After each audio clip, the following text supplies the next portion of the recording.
good news. Now that the quarantine rules have been relaxed and it's easier to go to Europe and more importantly come back from Europe, I know that loads of people are planning trips to France and the rest of Europe with their motorhome or campervan, and that's awesome.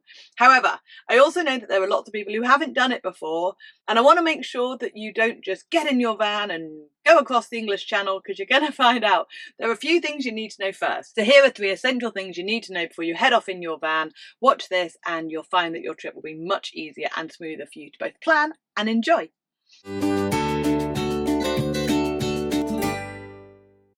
Hey, I'm Kat and welcome to Wandering Bird. On this channel we share tips and tricks to help motorhomers and campervanners make the most of their time on the road, whether that's in the UK or, in this instance, in France or the rest of Europe. Now, most of what I'm going to be sharing in this video is applicable to both France and Europe in general. So whether you're visiting France for your trip or whether you're just passing through it to get to Spain or Germany or any other European country, most of these apply the same because Europe as a whole is generally much easier to motorhome in or campervan than in the UK. I know people are often really surprised when I say that, but it's true. Some of the things that really frustrate me about the UK, like the difficulty of campsites and the difficulty of finding water and waste, that's just easier in Europe. You need to remember, Europeans love motorhoming. It's like a pastime across the entire continent, and they love campervanning, and they encourage people to visit their area by making provisions for you to arrive in your motorhome or campervan. I'll admit caravanning is a little bit less well facilitated. However, if you do own a caravan and you're watching this, hi, but also keep watching because a lot of what I'm going to say will apply to you as well. So the first and most important thing that you need to know before you head off to France with your van is that you have to legally carry certain bits of equipment, like high visibility jackets, like spare bulbs, like first aid kits, like warning triangles. If your van's over 3.5 tons, like blind spot stickers if you're going into built up areas. There's a whole video on that if you're interested in the blind spot sticker warning. If your van's over 3.5 tons, I'll link to it somewhere on here. If you want a whole list of everything that you need and now has been updated for post-Brexit rules, then you can grab one of those free from the Wandering Bird website. I'll leave the link below in the notes for you.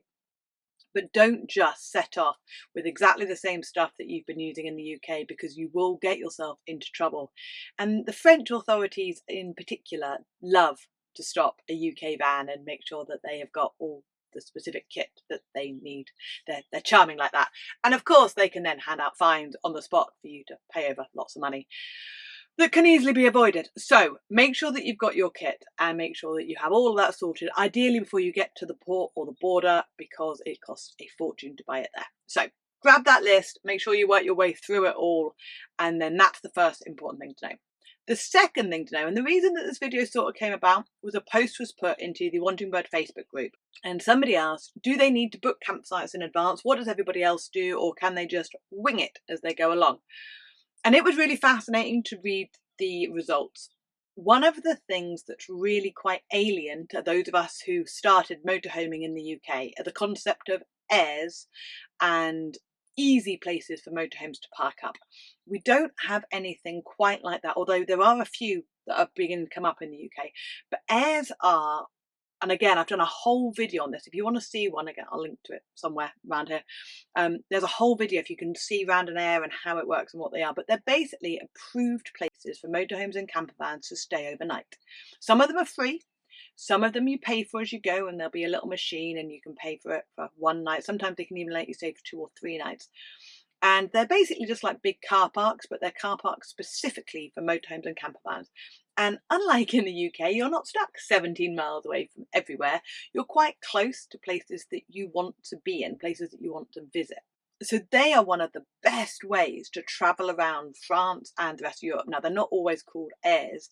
In Germany, they're called Stellplatz, and in Italy, they're called Sostas, but they all mean exactly the same thing. They are approved overnight motorhome parking spots. And they just make life so much easier. You can't book them in advance. It's impossible. So because nobody can book, everyone's moving around and finding them as they go, which means that there's almost always a space. Now, There have been a couple of places where we've run into trouble with them. Places like the Italian lakes. On our very first trip to Europe, we didn't really understand them and how it all worked. And we didn't realise that going to the Italian lakes in the middle of August was a bad idea in general anyway, because it's so busy. But also because it's so busy, it's so much harder to find these places to stay overnight, because the world and his dog are there. So I recommend that if you're going to go to a major tourist destination like Disneyland Paris or the Italian lakes or Costa del Sol even, I would probably recommend that then you book a campsite. If you have to visit a certain area, if you've got a family wedding or a birthday or somewhere where you have to be in a specific spot, then again, I would recommend that you book a campsite, purely because it gives you the peace of mind to know that you're going to have somewhere specific to park up when you get there. When we visited Ypres in Belgium, and they've got the Menin Gate, the last post ceremony, which is just amazing. If you've never been, I highly, highly recommend you add that to your itinerary when you can. That is so popular. It goes every night, and every night it's crowded. It's not full because I don't sell tickets, but it's crowded. The campsite there is full most of the time. So we booked that in advance because it allowed us to be ensure that we could get to where we wanted to be. But pretty much every other time we head off into Europe, we don't book in advance. We don't really know where we're going half the time, which is why we don't book in advance. But we find airs as we travel. Again, there are lots of different apps that can help you do that. In Europe, we prefer Park for Night. We also use one called Camper Contact, which is great because when we have a trailer, we can filter out the different airs and the spots by the length, because not all of them can take a long van. Some of them are set to like 7 meters. And obviously, although our van is 6.7 with a 3-meter trailer on, it makes us longer. So we can filter those out so we're not looking at ones that aren't worth our time because we can't stay there. If you want an in-depth run on how you use Park for Night and these other apps, again, I've got a video on that somewhere. I'll link to that on the screen so that you can work out how to do that. But that's probably the second big thing to know about Europe, is that you don't have to book in advance. Having said that, if the thought of not having somewhere to stay freaks you out, makes you uncomfortable, makes you edgy, makes you dread the trip, book a campsite. Also, if you've got kids, if you need somewhere that's by a beach, or you want to do surfing lessons, or you want a kids club, or you want a space with a restaurant, or you just have found the most amazing campsite and you want to stay there, then book it up. Some people get really funny about people booking. They're like, no, just wing it as you go, which is great. But if you want to just turn up for a week, not get worried about the fact that you might not find anywhere to stay, then just book. I do advise, if you're going to go in August, it gets crazy, especially if you want somewhere by a beach with a surfing club, with a pool. So I would book them up as quickly as you possibly can. If you're not traveling in August, then I highly recommend getting an ACSI card. Now, ACSI is awesome. It basically allows you to get money off huge campsites, or I should say popular campsites, because they're not all big in size, but popular campsites all over Europe, and some of them in the UK as well. And if you don't have to travel in school holidays or the peak season, then you can save yourself a fortune on some stunning campsites by the beaches, up in the mountains, all over the place. That's definitely worth doing. However, if, like many people, you are restricted to travelling in school time, it's not for you. Don't bother with that. Another scheme that might be worth you looking into is something called France Passion. And again, there are similar schemes to that all over Europe. But France Passion is really useful. It's a bit like Britstops, which basically there are lots and lots of different businesses which will allow you to stay on their farm or on their vineyard, or on there's a snail farm somewhere in France. If you are planning on visiting vineyards or doing farm shops or eating out at local restaurants, anything like that, then there are loads of places which will let you stay for free in return for your business as a customer in their restaurant or in their shop or on a vineyard tour. So that's definitely worth looking into if those are sorts of things that you enjoy. And of course, your final option, if you don't want to book as you go, is wild park ups. And in Europe, in my opinion, they are much, much easier than they are in the UK. Having said that, there are some notable exceptions. Portugal currently have still banned anyone, motorhome or campervan, from not staying on an approved motorhome or campervan campsite or on air. So you can't wild camp in Portugal without the risk of getting a fine. There is talk that they are planning on reversing that decision, but as yet, I believe the law still stands that you can't do it without risking a fine. There are other countries as well. Switzerland pretty much banned it. However, we have wild camped up in the mountains, and lots of people wild camp up in the mountains, but I would never try and wild camp in Switzerland. And in France, given that we're mainly talking about France, you cannot wild camp anywhere near the coast. That's pretty much banned everywhere all around the coastline in France. So if you do want to wild camp in France, then go much further inland, and you're looking for places like big forests, not national parks though, really out of the way spots, because France is so big. There are lots of places that you can hide yourself away for a night. But again, as always with wild camping or wild park ups, turn up late and leave early. Don't leave anything behind you. Don't leave a load of waste or water or anything else. Just use it as an overnight parking spot. Of course, if you're not happy doing that and it makes you uncomfortable, then book somewhere or try and find an air somewhere along your route. And lastly, an important thing that you need to know is that water and waste is so much easier to deal with in Europe. In France specifically, they have spots on most of the major service stations on the main routes.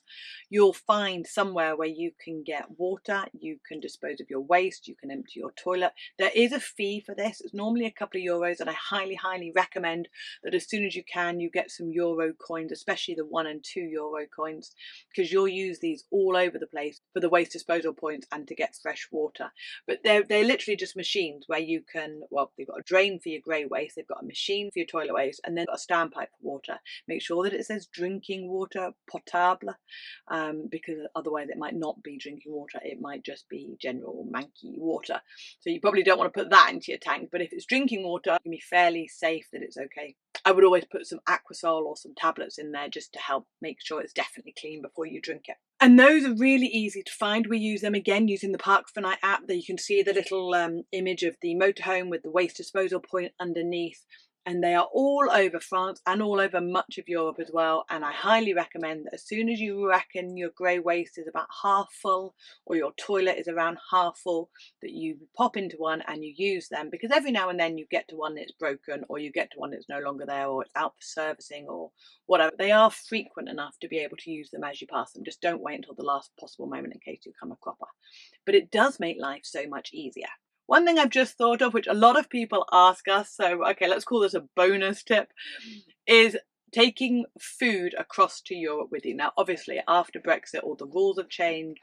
There's been all sorts of stories in the news about meat and everything else. I think a lot of it depends on the border guard that you get. Some of them are very strict. Some of them are less so. Since Brexit, we've had dog food in the van, we had a pack of bacon in the fridge. We weren't hiding it, it was just there. They just weren't fussed about it. But I know that other people have been less lucky and they've had things thrown out. So what you travel with is entirely up to you. Just bear in mind that it might be confiscated from you and you might not be able to take it with you. But don't forget that France and Europe, plenty of places that you can buy food as well. There's Lidl's all over the place, there's Aldi's all over the place. You can have these huge supermarkets in France, Carrefour or Intermarché. Most of those have an English aisle. So you can typically get most of the foods that you will need. Will they be slightly different brands or slightly different tastes? Probably, but the vast majority of stuff that you need will be able to be found in France or elsewhere in Europe. So I don't recommend that you stock your fridge or have a shed load of cans with you. Unless you're going somewhere like Norway where everything is ridiculously expensive. But I certainly wouldn't stock up on cans with meat or anything in them, just in case you spend all that money and then they get confiscated from you. So if you are planning a trip, check out our Motorhoming in Europe playlist. There's loads of information in there about airs, kit that you need, what to do now that the UK has left the EU, loads more. Don't forget to grab your free checklist on the gear that you need from the Wandering Bird website. The link is in the notes. And if you are new to the channel and you want to get more motorhoming tips, feel free to subscribe. Thanks for watching and I'll see you in the next video.